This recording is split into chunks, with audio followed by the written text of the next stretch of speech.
Welcome to a very special edition of the Get Well Fit Show. We are here live in the studio, and I am super excited to be here with Mike Koenigs. Now, if you are for some reason just getting to know Mike, wow, you should know that he's a serial entrepreneur. He is a 13-time best-selling author. But not only that, he's helped over 1,800 business owners and entrepreneurs write books and get them to be best-selling authors as well. He's a philanthropist. He's exited multiple businesses, and just an all-around great guy. Mike, thanks. Welcome to the show. That's awesome. What a great studio you have here. Absolutely. Great I forgot team. Also, celebrity advisor. Yeah. Celebrity advisor. Yeah, when those opportunities come along, you have to say yes. Yeah. Sometimes there's craziness. There's some craziness, I can tell you. I bet I can't wait to get into that. Yeah, I won't name names, but I will tell you there's some crazy time. Mike, you just look like you have a lot of fun in what you do. I do. You know what? You and I just came back from the Berkshire Hathaway annual meeting. Yep. Warren Buffett says I get to tap dance into work every single day. Yeah. And I didn't do it because I didn't know we were doing a video. Normally I wear super fun shoes. I was gonna wear special gold ones if I would have known this, but I like to tap dance in fun shoes every day into work. Absolutely. Even when I'm working at home, I always dress up, put on some nice shoes. It makes you feel good? It does. Happy feet. Happy feet. Literally I love happy it. feet. I love it. Well, I want to take us first on a serious note because I think you've had something occur in your life that I think can benefit, navigating through what you've navigated through has been pretty incredible. And so I want to take us there. And anywhere you want to go. One day you wake up and you've got blood pouring out of your backside, more specifically your rear end without getting too graphic here. Wow, yeah. And you, the never got a minute entrepreneur, yeah. say, listen, I got to go get this checked out. You go see the doctor. Doctor comes back out and says, listen, Mike, you need an oncologist, you need a surgeon, and you need to get that thing out of you. Otherwise, you've got 6 months to live. How in the heck do you, as the achiever, the go-getter, process that kind of information? Like, how does it hit you in that moment? Vacation. I got a free vacation for a whole year. No, that's not exactly where I went. You know what? The first thing I thought, honest to God, was I'm going to be okay. Really? I wasn't afraid. It was, and it really didn't come as a surprise. That was the truth. I had been running so hard for so long. At that point, about 25 years nonstop with no breaks. And that particular year was insane. Like any business, ups and downs, an enormous amount of pressure. At the time, we probably had $600,000, maybe $700,000 per month in overhead. So that meant to break even, we had to bring in $700,000 and around 50 people on payroll, et cetera, et cetera. It was just like grueling, stress, grueling. And we were going through a down cycle. There was some stuff breaking, and all once this comes up, and yeah, it was a wake-up call in a big way. So the first thing I did, I went home to see my parents in Minnesota, and I decided I wasn't going to tell them over the phone. I looked at them in the eyes and I said, I have cancer, I've been diagnosed, and I know everything's going to be okay. I'm going to survive, but I want you to know it and feel me. And they're like, we believe you. Wow. And so came home, made the appointment, and yeah, I had surgery, which was painful. Thank God I had really good surgeons, because when you have colorectal cancer, until very recently, you got what was called the zipper. What's the zipper? The zipper means from your front proboscis all the way up to here. Okay. They slice you open. They basically pour your guts. They put it on the table. Ooh. They slice out whatever they're going to do. They staple you back together. They stuff it all back in, and then they zip you back down. And you've got that beautiful beach scar for the rest of your life. Oh, man. And if you're unlucky, you also wake up with a bag. Okay, and your man parts don't work anymore. What? So yeah, no, there's a lot of risk here. So yeah. What I told the surgeon, somewhat jokingly, but not jokingly, is as they were putting me under, they give you the injection, they put the mask on, and I said, if I have to wake up with a bag, don't wake me up. So good news was, the first thing I swear to God I did, finished up, I lifted up, I'm like, yes, yeah. So I knew the parts would be there. Just you don't know if they're going to work for a little while.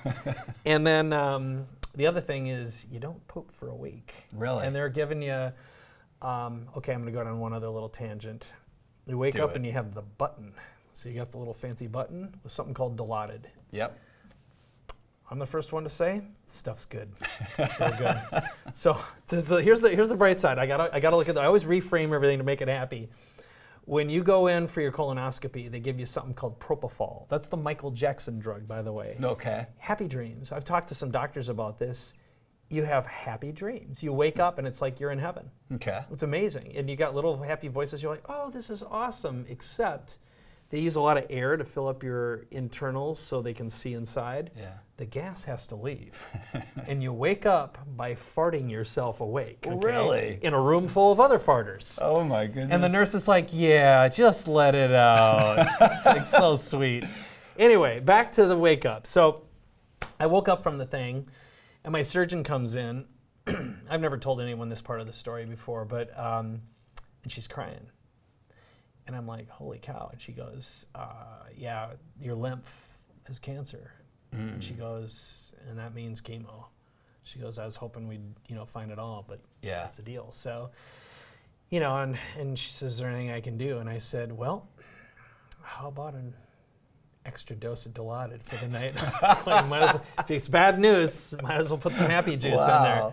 And I can't say whether or not she did that or not. But anyway, so... and then, from there, you are a wreck. Your body takes a long time to recover from a surgery like that. It's major. And then I got a port, which really sucks. It's basically they slice and they put this thing in because your veins collapse as soon as you get... and that's where the chemo goes in? The chemo goes in. Wow. And then from there, I had a fanny pack, and you just walk around with this little machine that goes... bzzz, tick, tick, tick, tick, tick, tick, tick. Every couple minutes, there's this squirting the poison juice inside you.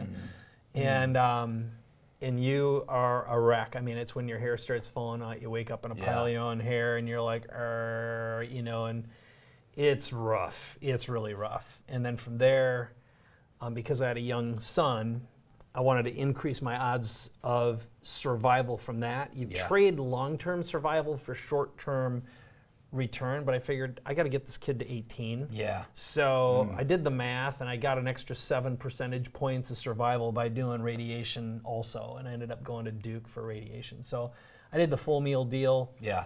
And normally I would have tried doing the whole holistic thing, but it was so late stage, so crazy. There wasn't time. Yeah. And now that I know what I know, and I've written the book about cancer and everything else and collected the data, the people I know who don't go thermonuclear right away and do something about it are the dead ones. That's Steve Jobs' story, right? Yeah, totally. Yeah. And I've coached, I know for a fact I've saved at least a dozen lives directly through conversations. Yeah. And then my book has done even more. I've gotten some people writing.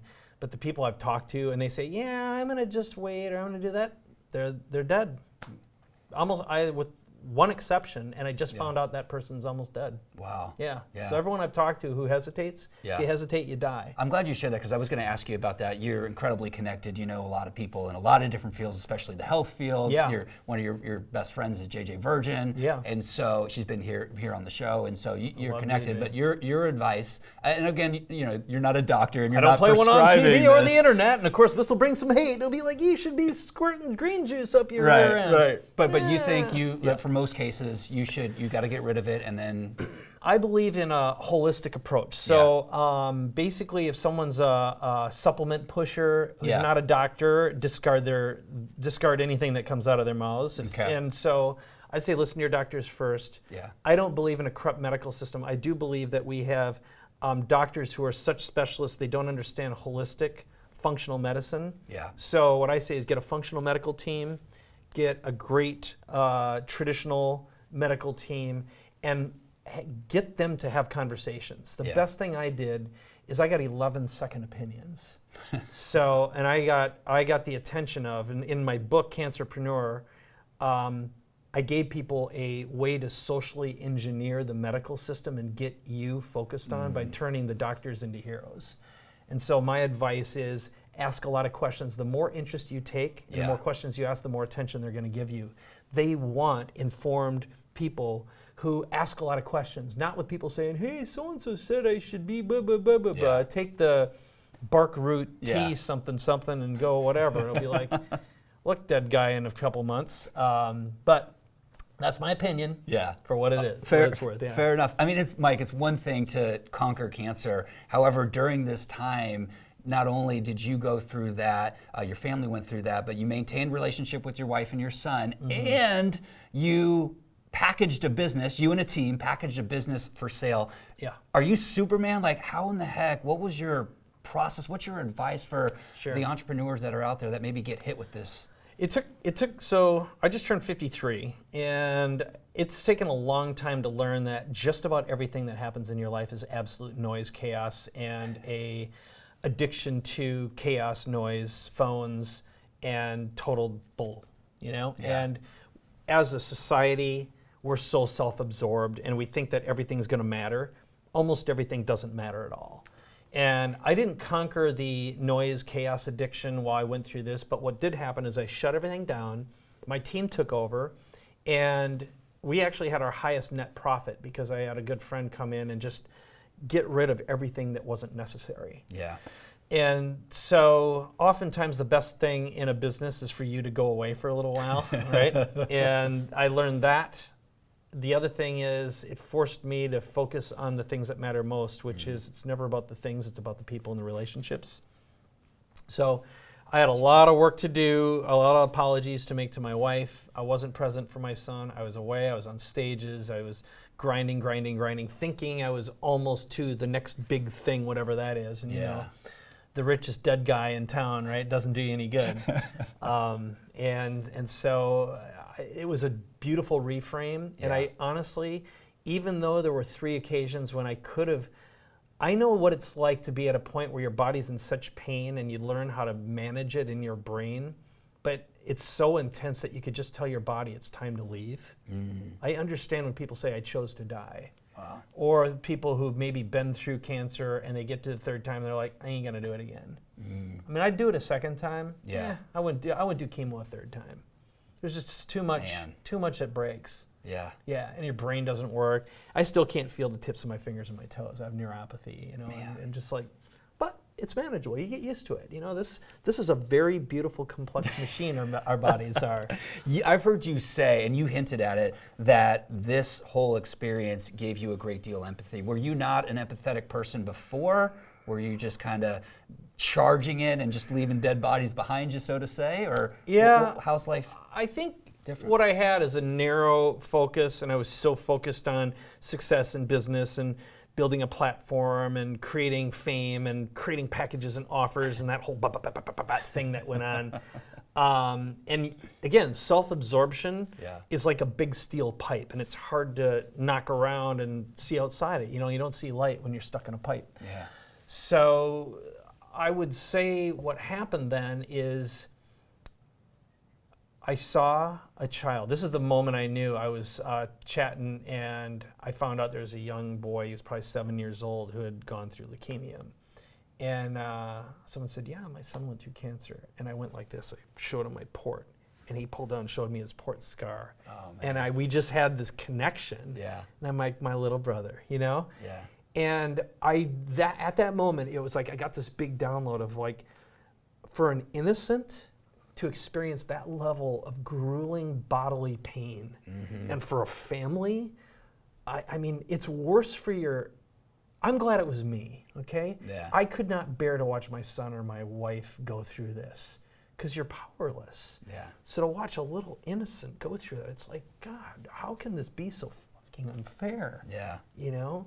And it's just, you know, whether it's environmental or whatever the cause is, it doesn't matter. It's just, so, you know, when you get that kind of a sweeping download, and I just had to take a breath and say, God, it's good I got to pull my head out of my rear end. You know, what a gift. What a gift it was to slow down. Man, that is amazing. And it's, I'm glad you're sharing it. It hits me, and I know it's hitting other people. I'm curious. You wrote the book about it, which writing a book to you is you know, it's pretty easy for you. And so I'm curious about this book, right? Because this was not a business book. This isn't a marketing book. It's not necessarily a personal development book, although that's in there.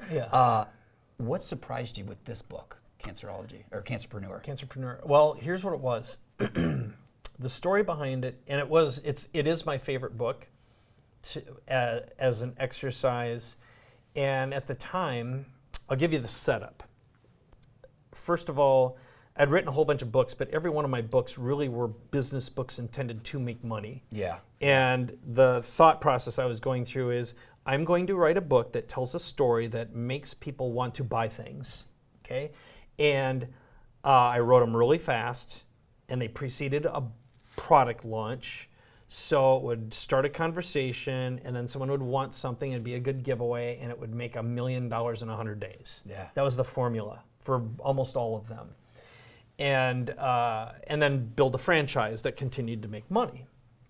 Cancerpreneur came to be, I had a split focus. One of them was I had a live event I was teaching, which we called Publish and Profit, where people would show up, they'd walk away bestsellers in 3 days, and I decided I'm going to prove my system works. And it was a week before the event.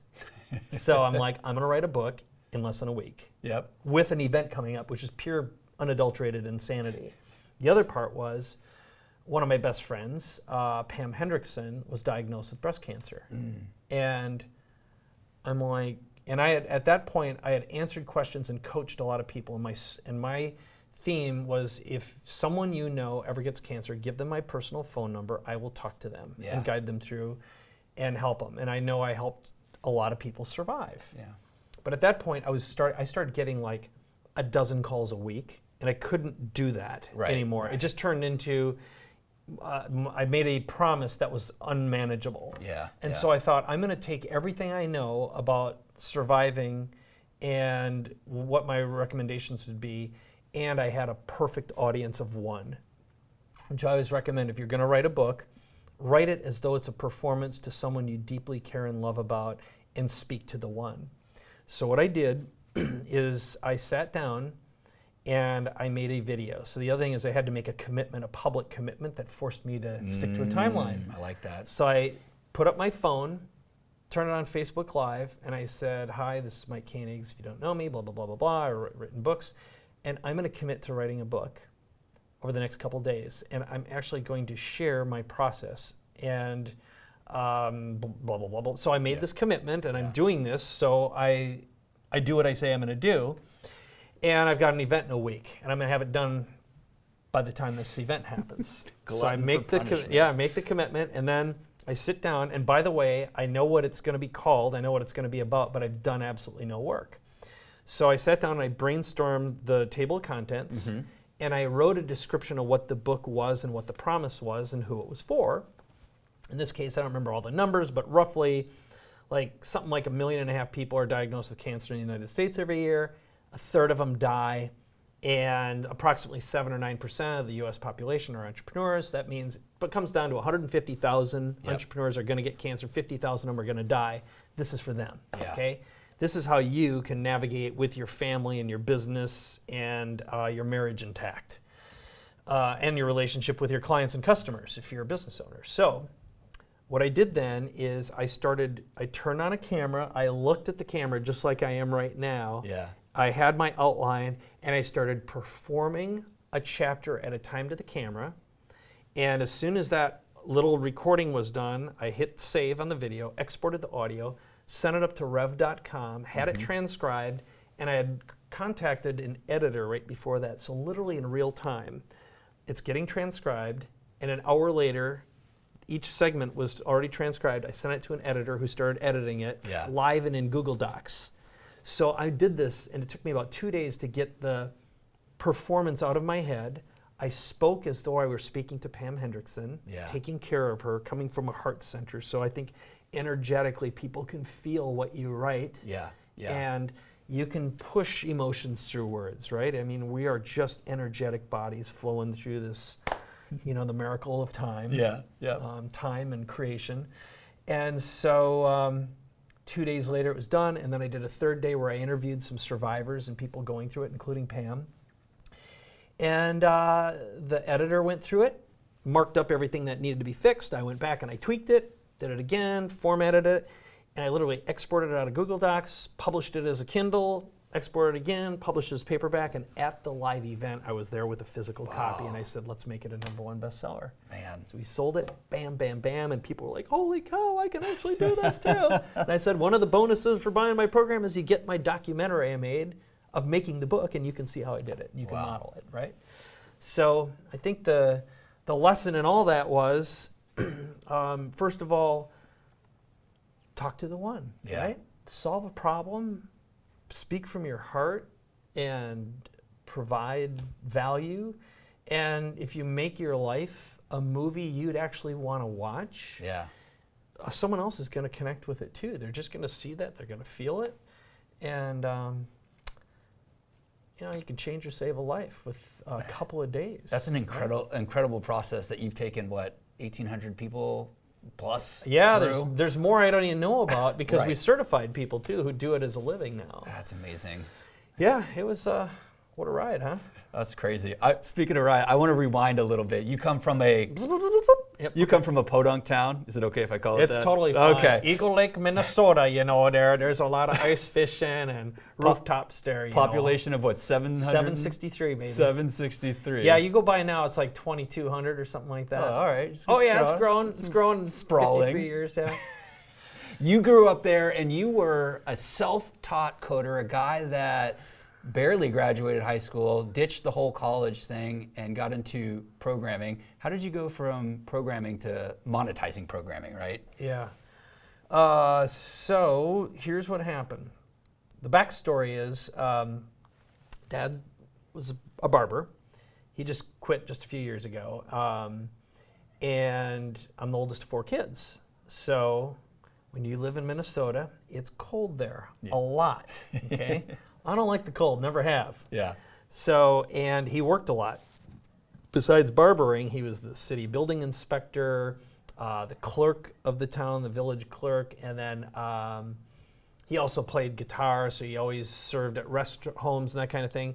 And he was one of these guys who volunteered for everything for the church and the school and that kind of thing. So let's just say there's like 5 jobs. Okay. And so always busy, always on the move, which on one hand is great, but I didn't get to see him a lot, and it also meant that when we showed up somewhere, we were usually late and last. So if someone said, okay, what do you want to be when you grow up? I'd say, I want to be rich, warm, and first, okay? So how are you going to get there if you're not great at sports, you know? Because I was the kid in left field catching moths with dropping like my glove on moths and trying to catch them while the ball rolls by me. I mean, I have the attention span of a gnat. Yes. And so that plus, I mean, no interest whatsoever in going to a Catholic school. I was sent to a parochial school, and me and discipline just don't mix. It'll be like, tell me to do one thing, I do the exact opposite, just cause, right?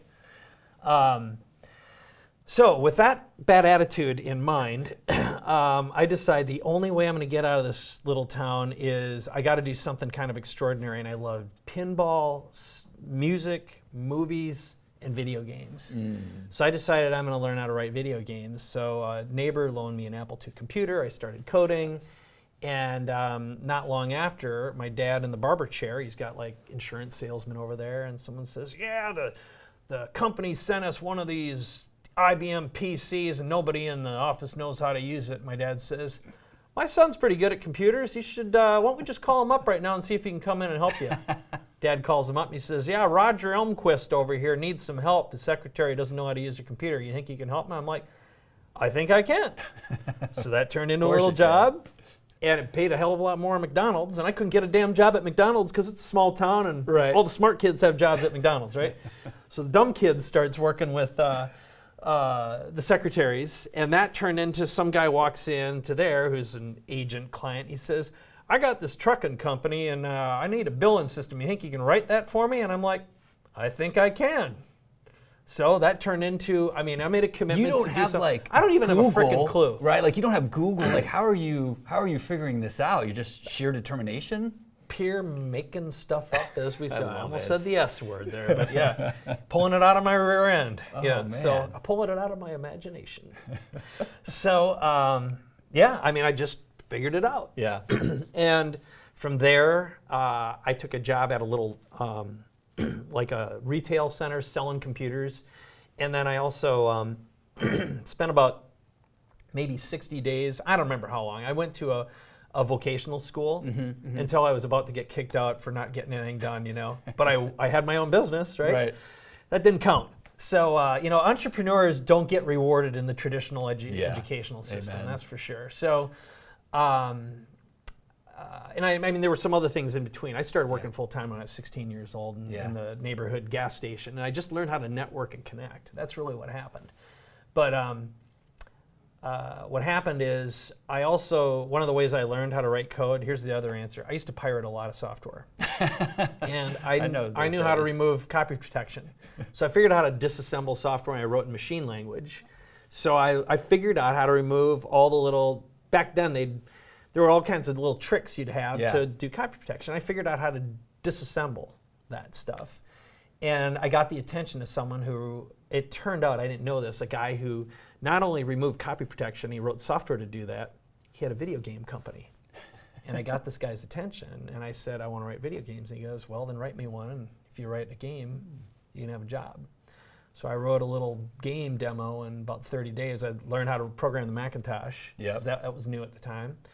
Got myself a job, quit everything, moved up to Minneapolis, and then one thing led to another, one thing led to another. Yeah. So, yeah, I probably over-answered your question. No, that's beautiful. I'm curious because you went from that with the, that in your head and that determination and that rule-breaking persona. You went there, and then you started signing clients for digital cafe like Sony, General Mills. So how do you go from this renegade kid to now you have like the first ever interactive digital media agency signing Fortune, 500 companies? Well, so I think the theme here is I couldn't win by playing by the rules, so I had to break them and make up my own. And what Digital Cafe is, so you got to realize back a few years ago, the way agencies worked is it was like the high priests of creative selling media, all of which were really hard to get into. And you had to play a game, which is you had to dress like a little snooty duty. And you had to be a little tippy toe, whatever, kind of like an agency. I can't say the word, but we had a phrase for them at the time. I mean, it was, to be a high priest in the agency world meant you had to pretend you're something, right? It was an actor's job in a way. And so I had a business partner, or he became a business partner. I got really interested in filmmaking. And I also, along the way with video games, I started buying equipment that allowed me to do, I built a MIDI studio, so I've always loved audio engineering. And then I also bought a graphics card made by AT&T at the time that would overlay graphics onto video. And I got one of the very first video systems called a video toaster, which is Penn and Teller actually were in town selling it and schlepping it with a company called Alpha Video at the time. A lot of people don't know this, but those guys were the first people to really do like desktop video. And so I figured out how that stuff worked, and because I had a coding background, I just knew how to connect this stuff. And then I met two guys who had made 5 feature-length movies by the time they graduated from college on Super 8. So this is film. And I'm like, let's make video movies. And like that thought, people are like, it just didn't make sense, but it's video, right? And anyway, and we started writing screenplays. And what happened was I started getting networked with the creative groups. A lot of agencies at the time, the idea of doing video graphics and desktop publishing was brand new to these. Agencies didn't have that skill set. But I knew how to teach, I knew how to communicate, I knew how to tell a story. And when a video game guy who knew movies and music and media came around, it's like it was a rare combination. So we got hired to make, at the time, floppy disk movies to sell stuff. And then no one knew how to capture a frame of video and put it on a computer monitor and be able to manipulate it. Photoshop was brand new. I was part of the pirate community. I had access, I literally had every piece of software that existed because I knew everyone on the planet who did it. And I didn't have money, but I knew how to get around. I knew how to swap and trade. And I'm not saying I'm proud of it. It was just it was the only way I could learn. But I had access to every tool, and through that I got to meet the programmers too. So I knew the community. Well, pretty soon it was sort of like this kind of legendary punk could come in and be like, and they're like, it's a smorgasbord, right? And we got hired to do weird stuff. And like BMW, we did like a screensaver. And then CompuServe was new at the time. There was no internet. I remember that. It was Apple Inc., CompuServe, Lycos, I think, no, not Lycos, shoot, what was it? He's a big media guy, owned Fox News, what's his name, Australian dude? Murdoch. I met his kid on CompuServe. No way. Totally, all the crazy crap, right? the young guy who's kind of like, he's the younger one of the two that are fighting. The brothers are always fighting all the time. He's the creative one. Anyway, he hired me to do some screensavers for whatever their online service was at the time, Delphi. That's what it was called. Okay. So I started posting the stuff we were doing. 20th Century Fox contacts me. So I was doing online marketing back in Before early it was 90s, cool. man. It was the early 90s. Yeah. There was no internet. But picked up this, and pretty soon my partner Dean and I get 20th Century's like, come on out and meet with us. And we ended up building like a screensaver CD-ROM that shipped in Rolling Stone magazine to promote a movie. There was no internet. How are you going to move high volume, high data? So we put trailers on a CD-ROM. But that led to the big thing we did. We got hired by General Mills to produce a game called Chex Quest. Like Chex the Cereal? Chex the Cereal. Yep. So it was like a video, it was Doom. Yep. We got to meet like the Doom guys, and they were gods at the time. I don't know, name the hottest video game today. Yeah. It's like meeting the creators of that. Got it. Licensed the tool, made this product, produced the music, the animation. America Online subsidized 6 million CD-ROMs being shipped in breakfast cereal back when, it was a big commitment. Cereal sales increased, and then we got the attention of the big agencies, the publicly traded guys, and we got acquired.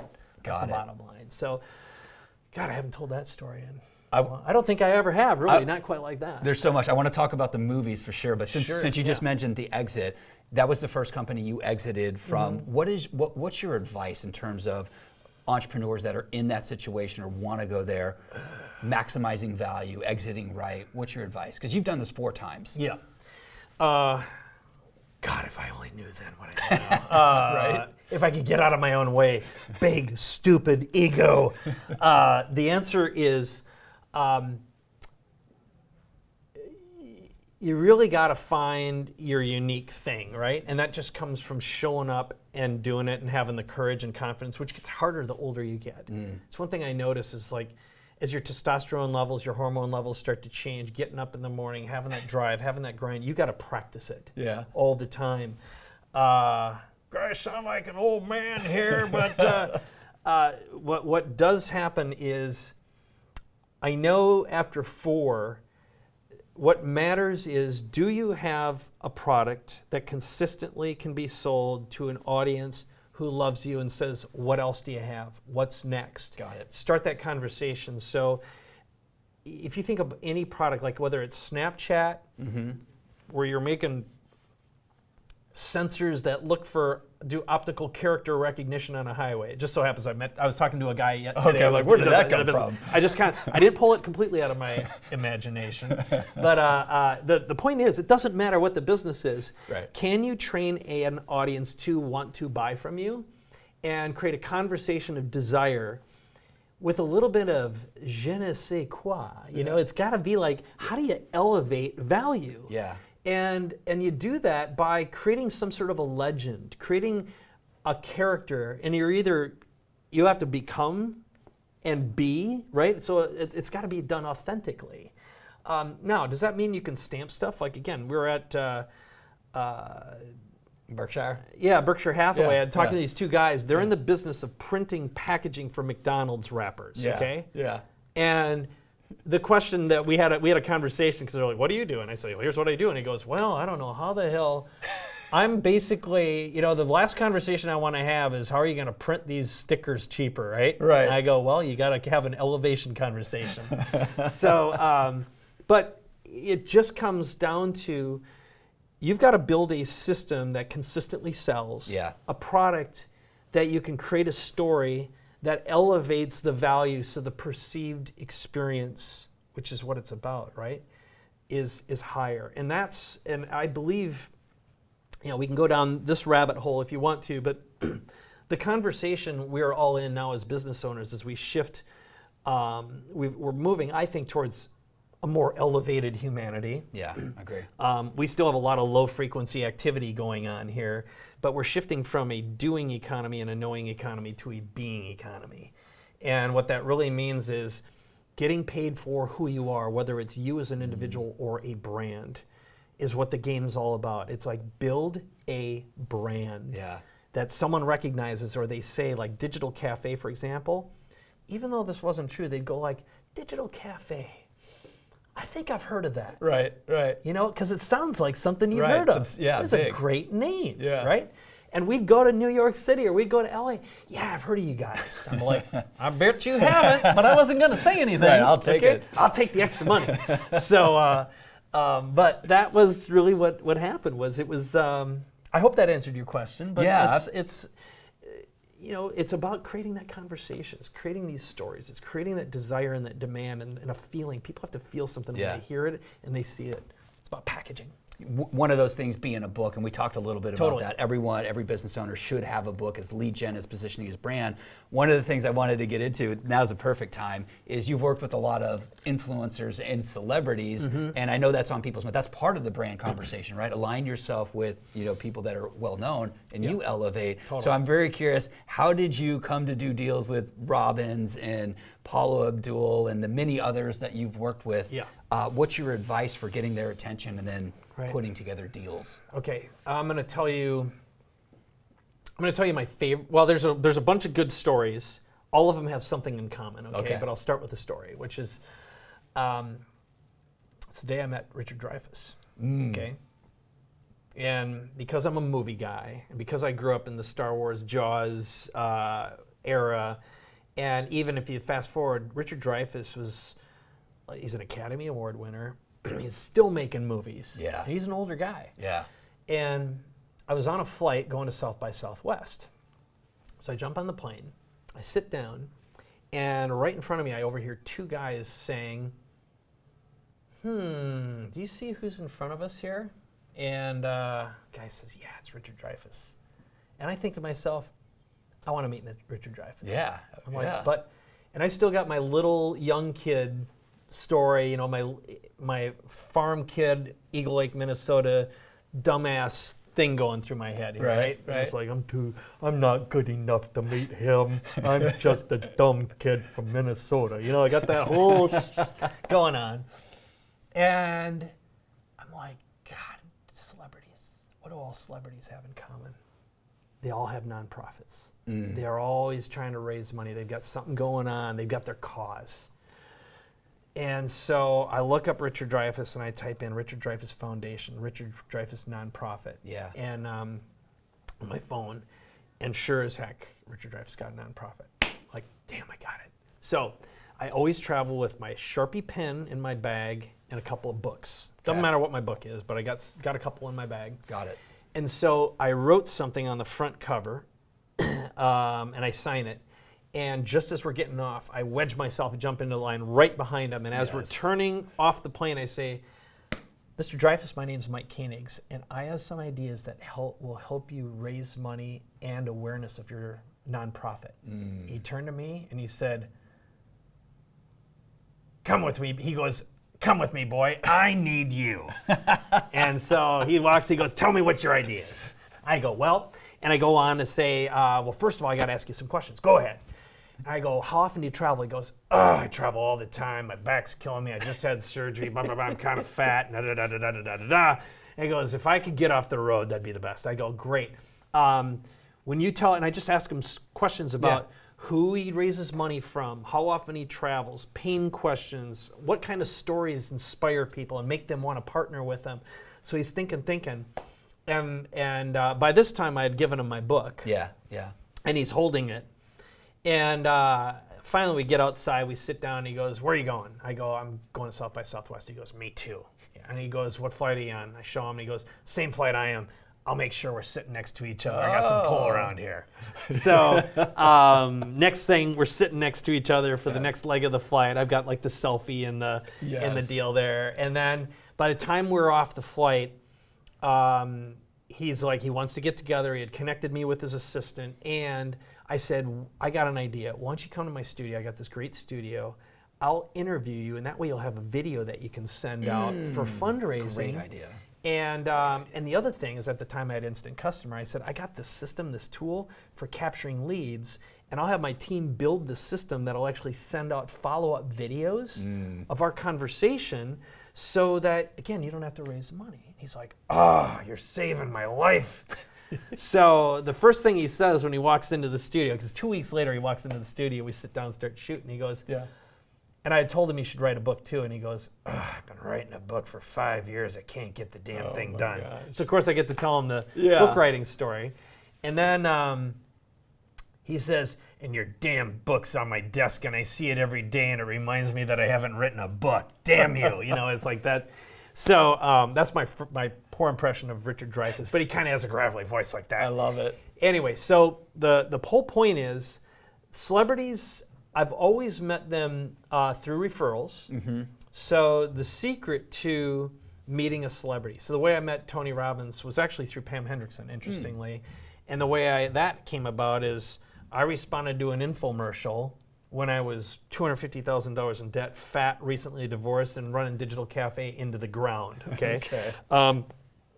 And I went through Tony's programs, changed my life. Yeah. The guy who took my order over the phone is Chris Hendrickson, Pam Hendrickson's husband. I kid you not. Wow. He was my personal account representative. Wow. So when we moved to San Diego, the first guy I call is Chris. I said, why don't we get together for dinner? And he's like, okay. Pam, Chris, my wife Vivian, and me, we sit down, instant friends. Pam is pregnant. We just had Zach, so they're 6 months apart, our kids. So we became really good friends, spent a lot of time together. And when Tony was trying to figure out how to make online marketing work, she had been working with him producing products. She just said, do you think you can help Tony out? He'd like to have a studio where he can make videos, and he'd like to know some ideas on how we can promote Robbins online. Yeah. And I'm like, I think I can do that. So I ended up going to, he lived in Palm Desert at the time. Yeah. Spent a day with him. We had great rapport. I went away. I came up with some ideas. One of them was the product that became Money Masters, which was, it became the big introduction where I was good friends with Frank Kern, Brendan Burchard, Jeff Walker, Russell Brunson. I mean, I knew everyone. I said, Tony, I'll introduce you to the smartest guys who know online marketing better than anyone. And I've already talked to them, and we'd do a launch for you. So Frank wrote the copy, we did videos, and and then we ended up creating a product where he interviewed all of us. Instantly elevated. So the answer with Paula Abdul, I met her through a friend of mine named Janet Atwood. So again, it's like the conversation at the time was, Paula, here's the true reality with most actors until there was an Instagram and a Facebook. They had no direct conversation with their fans. They never owned a list. So how are they going to get in touch? So I just said, Janet said, do you think you'd meet with Paula and give her some ideas on how you can market and promote? And I said, yeah. So we got together. I love it. Spent some time, and she said, can you come meet with me and meet with my manager? And then I've got to do this shoot with Sprint. Do you think you can direct me? You're the only person. It's like that kind of thing came up, and pretty soon, I'm running around helping her out. And it makes for a great story. And it's always a referral. And I think that the answer is, how do you elevate your own value, tell your story in a servant's way, so you are first of mind to solve someone's problem with your product and service. That's really the way. And the nature of celebrityism and movie stars and all that is they don't know. Everyone wants something from them. When you're a superstar, everyone wants something. And it's sort of like, how do you get past that? It's got to be through a trusted relationship who's observed your behavior and knows that you're heart-centered, authentic, and congruent. And I think that's, and those things just pop up. I mean, and celebrities aren't easy to work with. Again, they're getting pulled in a million directions. You're subject to 100 of someone else's agendas. And so you got to find a way to carve out something that's yours with them. And take some time. I think spot on. I want to ask you, I want to go back to the movies, because you've had two movies that I know of. One you went and raised some money around. The other you did in-house, from what I understand. What did you learn from those two separate movies? And I'm very curious why. I mean, you've sort of said you've always had this sort of passion for AV and all that, but I'm real curious as to why you actually executed on the second movie. Okay, well, this is something I've never talked about publicly, but I've shared it with my son, who's 16. So when I was 14, 15, I taught myself how to play drums, trap drums. And my dad's a very talented guitarist, singer, but he said, we had a bass guitar at home, and Dad said, "You're gonna play bass." And it's like, "Dad, I want to play lead guitar." "You're gonna play bass." Okay, and then I ended up playing tuba. I was not the guy in the front, yeah. Go figure, right? So here I am, accompaniment musician, and deep inside, I'm looking at the stage too, going, "I want to be a star someday," right? Mm-hmm. So here I am, I'm playing drums, and I've got like a bunch of neighborhood kids. One kid played guitar, another kid played guitar. I'm playing drums. Someone else played bass better than me, and so I taught myself how to play drums. We'd play in the basement, and then we'd go to like next door. There was a Volkswagen repair shop. The Brunder family is the name of them. And we'd be playing in their garage, and then someone else say, "Hey, we're having a party over here. Why don't you come over and play?" And, someone's got a keg or whatever. I want to say, "Oh, yeah, I'm 16, 17 years old." Yeah. And I find out that, like, when you're playing, girls look at you differently. Yeah, I'm so stupid, man. I got no game at all. And I still didn't even get it. But anyway, like, okay, this is working. So, always was a big AC/DC fan. And I had my moment where someone said, "I'll play drums, you get up there and sing." And I used to, like mock sing, and I'd be singing, I'd have the it, right? Yeah. It'd be like, my buddies would be like, "Dude, you're great, da, da, da." So I get up, and it's my moment, and I forget the words in front of everyone, man. And I lose it. So it was like the moment, and I just, from that moment forward, I never stood in front again. Like, I was always the accompaniment guy. Wow. So by the time we had Digital Cafe, my business partner made a deal with me. He said, "I won't sell the company unless we make our movie." And by that time, in the background, the real reason we started Digital Cafe is so we could make movies. We just never got around to it because we're so busy scratching out a living. And we had worked on some screenplays. We actually got mentored by a guy named Dan Buchanan, who he executive produced the Coen brothers' first movie, Blood Simple. Wow. So we're getting help, and we wrote 7 screenplays. One of them was good enough to make into a movie. But the deal was, unless I agreed to take some of my money out, and my partner Dean did it, and we went out and raised money, Hollywood style, we made a feature film called Bill's Gun Shop.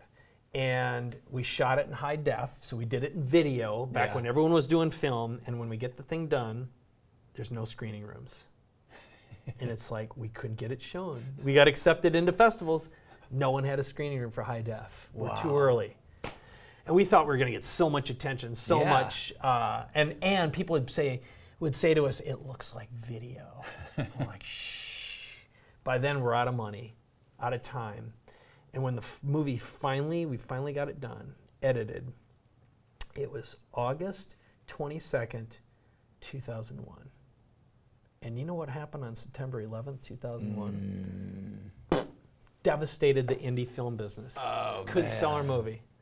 So we finally got everything done. We had it, Anyway, 18 months later, we finally sell the thing to Warner Brothers, and we never got our footing back. Yeah, so the lesson I learned from that was, when you put control into someone else's hands for distribution and creating it, we did everything Hollywood style with union actors and all that. Yeah. It just pissed away a lot of money. And Dean wanted to play in Hollywood. Yeah. And this was his ticket. And it just was so complicated for a couple of bumpkins who were trying to make a feature in Minnesota. But it started his career, got him going. I learned a lot from the experience, but that's when I decided the next feature I'd make, the next movie, I was going to control it. Yeah. So if you fast forward into the future, there's two lessons here. One is when we started doing big product launches. So if you think back to the dawn of product launches, like product launches in the Jeff Walker days were video. Yeah. Or I mean, not video. They were all long form sales letters. Yeah. But I had Traffic Geyser. I knew how to make video. I knew how to perform on it. Yeah. And we started, Andy Jenkins wrote our first big launch video and the copy, and that became Main Street Marketing Machines. What's the connection with, it made $9 million in a week. Yeah. what's the connection with filmmaking? If you think about it, a product launch at that time, each video was about 20 to 30 minutes long each. We wrote, produced, starred in a feature film, if you add them all together, that made millions of dollars, okay, that we had total control over. Never thought about it that way, but So basically every one of our launches, we did like 13 blockbusters, multi-million-dollar launches. We produced the equivalent of 3 features a year. That made money, okay? Right. And then along the way, at some point, I got introduced to Tesla cars. And so this is the answer to the other part. What's the other movie you made? It was actually a documentary called Life of Tesla. So the idea I had was I wanted to find a way to step out, differentiate myself, be able to tell a different story. So I bought the Tesla, which at the time, having an electric car was very unusual. My plan was, first of all, I wanted to find a way for the United States government to pay for my car. So here's the way we did it. All right. I had solar panels installed on my house. Okay. Got the car. Did a documentary. Production expenses. Oh, I love it. So the whole story was, how can you drive a car and power your house without an electric or a gas bill? That was the premise behind it. Tax deduction. I love it. Other than it being total control, and then we gave it away, and then it hit festivals, and we got some awards and stuff like that. But the truth was, I wasn't equipped, nor did I have the time, resources, people to really propagate it properly. And then I ended up doing like my own online TV show, kind of like a blog with a studio like this too, which I got on TV. We did 22 episodes and shot it as though it was a television program. So I've always loved production and doing all this stuff. But I couldn't figure out how to make a living at it consistently without flipping the switch and doing something different. Because again, I felt like an outsider. And how are you going to get distribution? Well, create your own, right? And that's, you look at where we are now, it's easy to take for granted that you can pull out your mobile phone, press a button, be broadcasting live on Instagram. But it's crazy. When we started doing our first live cast in 2008, it cost me 20 grand to use Ustream for a show. Like, you're paying by the viewer. That was a big chunk of cash. Super risky. And like equipment, it wasn't like you got a phone with a nice app, you press a button and everyone joins up, right? It was like we had to do everything, man. It was hard. Well, I got to put you on the spot. Is there a third movie stewing up in here? God, I haven't thought of that in a long time. Right now,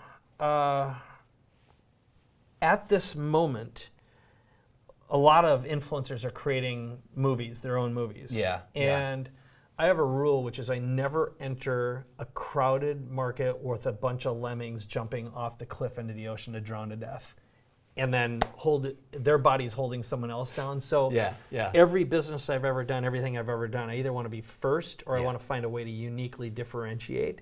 So, and at this moment, there's so much noise because Amazon's thrown so much dough out. Netflix has. The value of production at the moment is an all-time low. Equipment is basically free. And I know people who are building studios and they can't give away time in there. I mean, that was one of the reasons why I got rid of my entire studio with all my gear. It was like, and so the answer is yes, but I think I'm going to do it different. It won't be just something. It's got to break some rules. It's got to break some laws. It's got to break the rules of distribution, and it's got to be something that fulfills a purpose, a cause, something that elevates humanity, and it's got to blow something up, man. Well, I want to speak about that. A little birdie told me, elevating humanity. A little birdie told me you're in the space arena. What are you doing in space in aeronautics? Okay, so the backstory. All these require a little backstory to frame it. So in December of this year, back up just a little bit more, about a year and a half ago, I decided I had outgrown who I was, what I did, why I did it. And in a way, some of the who I was doing it with and for. Like, I always have loved small business and entrepreneurship, But along the way, I had, I'd have a conversation with a billionaire, and they'd say, hey, can you work with me? And I'd be like, I got this business. I've got all these things. It's like, if I take on a billionaire as a client right now, there's going to be, something's going to break. I don't have the mechanism to take them on. Right. And I had enough of that happen. I was like, it's just time, right?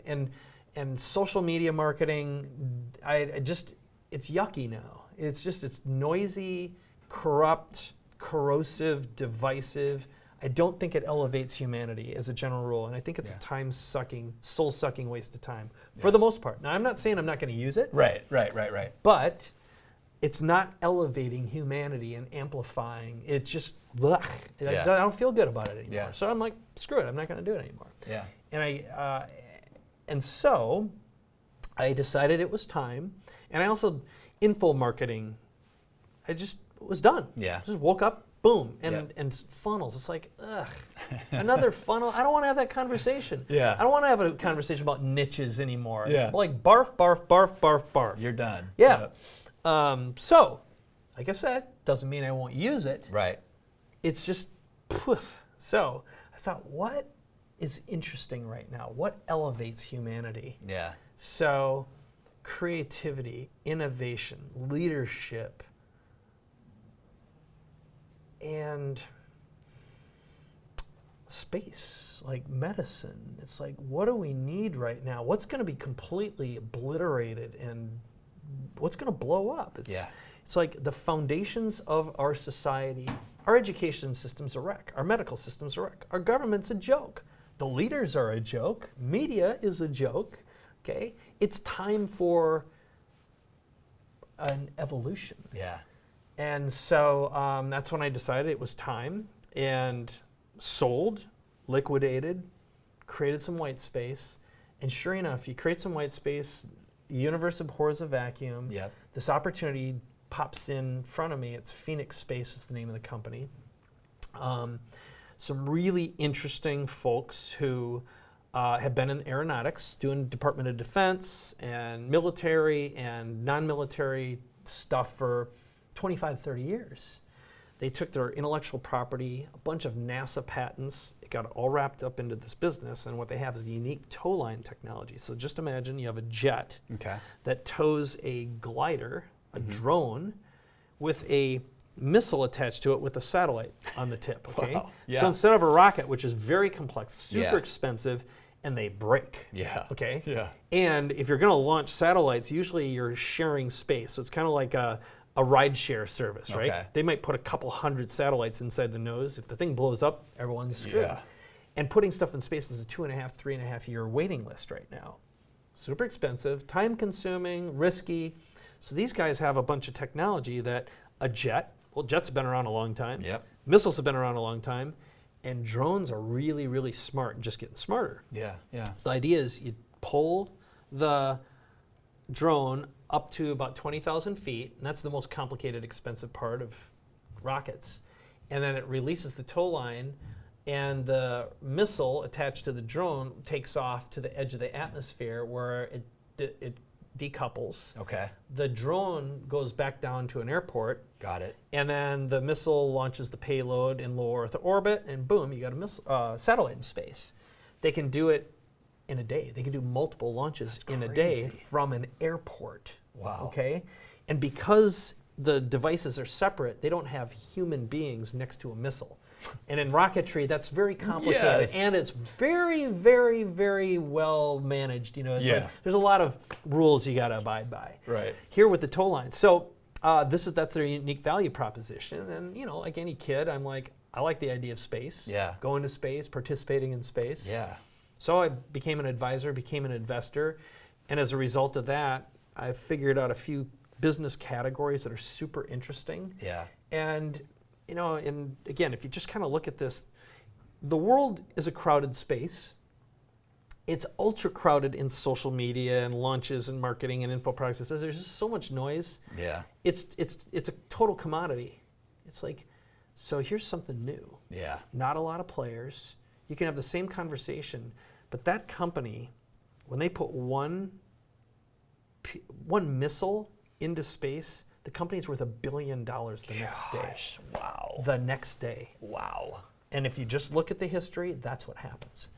Now, it ain't about the money, but you got to keep score. Sure. It's pretty interesting. Yeah.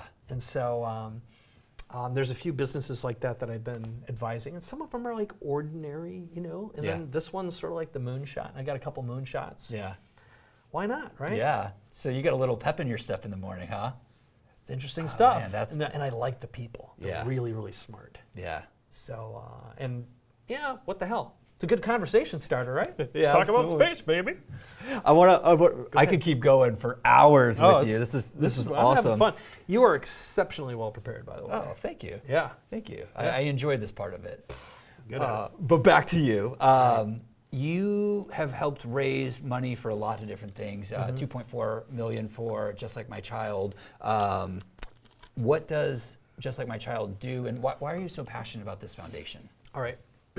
So the backstory behind it, Just Like My Child has a key program they do called the Girl Power Project. And what it does, they've created a self-replicating program for educating girls in developing worlds, but now it's replicable anywhere, for educating them, keeping them in school, teaching them about their bodies, teaching them about the value and importance of education.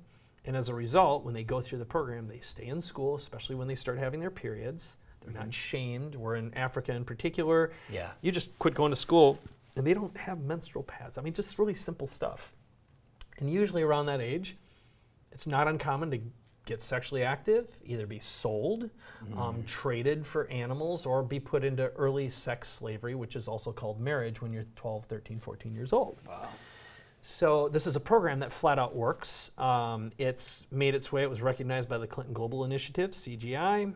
Obama administration recognized it in their Let Girls Learn program 2 times. And then also, most recently, Texas A&M has validated the data proving that the system actually works. So it's ready to go worldwide. Now, the real backstory behind it is my wife started the organization. Her parents are Holocaust survivors. We had 3 back-to-back miscarriages after Zach was born, and my wife was left in this place of, I just want to love more children. What am I going to do? And she said, there's a Holocaust happening over in Africa. I think I can make a difference. So she started traveling. She witnessed a woman who died in childbirth, which is very common over there, and the baby that was born was a baby girl. She asked, what's going to happen to it? Probably will be disposed of. Okay, because they're going to give this baby to a family of relatives because 2 generations have died of AIDS, and they're poor, subsistence farmers. Girls have no value. They need boys. Now they got another mouth to feed, which they can't feed anyway. So drop it in a latrine is basically what the solution might be. Vivian says, well, save that baby. How can I save more? Yeah. And that started a conversation which then became building hospitals, schools, but they realized the number one thing you can do is educate a girl. You educate a girl, keep them in school, they learn about their bodies, they don't marry basically stupid, alcoholic, lazy people who just who pass around disease. Yeah, And I'm oversimplifying Sure. and making a broad generalization. If you look at the data and you spend some time visiting, it's very often what happens, okay?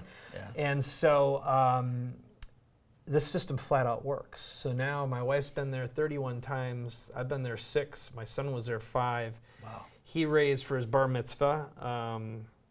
He raised money, gave 100% of that money, and built a school over there. So we've integrated this into our lives. Yeah. And for my wife, she's a queen. She's an amazing human being. I admire her, and she is my conscience, which all us men need that. Yes. And my inspiration, and so it's an honor, and we, because of her, we started incorporating fundraising into our business model.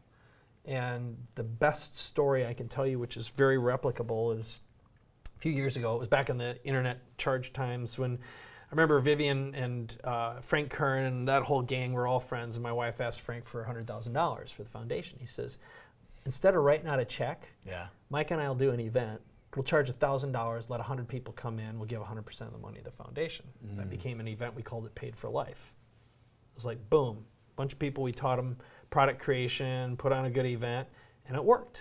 Well, the next time we brought in a bunch of other marketers. So all the old guys in the business, all came and spoke, but we also made offers. So they sold products and gave the money, and we raised like $350,000. So that model became something that when you go to an event now and they incorporate fundraising as part of that and have something to give away, that was sort of like the evolution. So a lot of the ways that we raised money, a lot of other people in the business that's now a system that you see came from that. So I think we developed a great way to get people in a room, get them excited about a cause. And the truth is, when you incorporate giving into your business, your clients are more loyal, they invest more with you, and they trust you more because your heart's wide open. And so it pays to have a platform. It pays to have an audience. People will raise their hands and say, I love who you are. I love what this means, and I love how I feel. We're very fortunate here at WellFit for that and understand the power that it yields and the great things that it can produce. So, Mike, as I said, I could keep going on and on and on with you. And I know you got places to be. For folks that want to find out about the foundation, the book program, just who you are as a person, where's the best way for someone to keep tabs with you? Okay. Well, I think the place to start is my website, MikeKoenigs.com. Okay. That'll be, let's call that number one. Just Like My Child is justlikeMychild.org. Okay. And beyond that, I'd say go to my podcast, which is MikeKoenigs.com/CA or capabilityamplifier.com. That's actually the website. That's the podcast I do with Dan Sullivan from Strategic Coach, one of the finest, smartest human beings I've ever. He's just an amazing human being. I'm so privileged to work with him. And those would be the three. Awesome. Yeah, Mike. Start there and reach out. Follow me on all the social channels. Even though I said nasty things about it, I do post on Instagram. I am on Facebook. I do pay attention to it. It's how I do it now that's different, I think. I love it. Mike, well, thank you big time for being on the show. Appreciate you, brother. Yeah, same. For coming on and doing what you do. And thanks for watching or listening in to the Get Well Fit show. The big thing my request is this: if you found value in this conversation or know someone that could benefit from hearing Mike's story, and there's lots of great ones in there, please pay it forward, share the wealth, as we like to say, and share it with someone that you know could benefit. That's it for now. Can't wait to have you on the next show.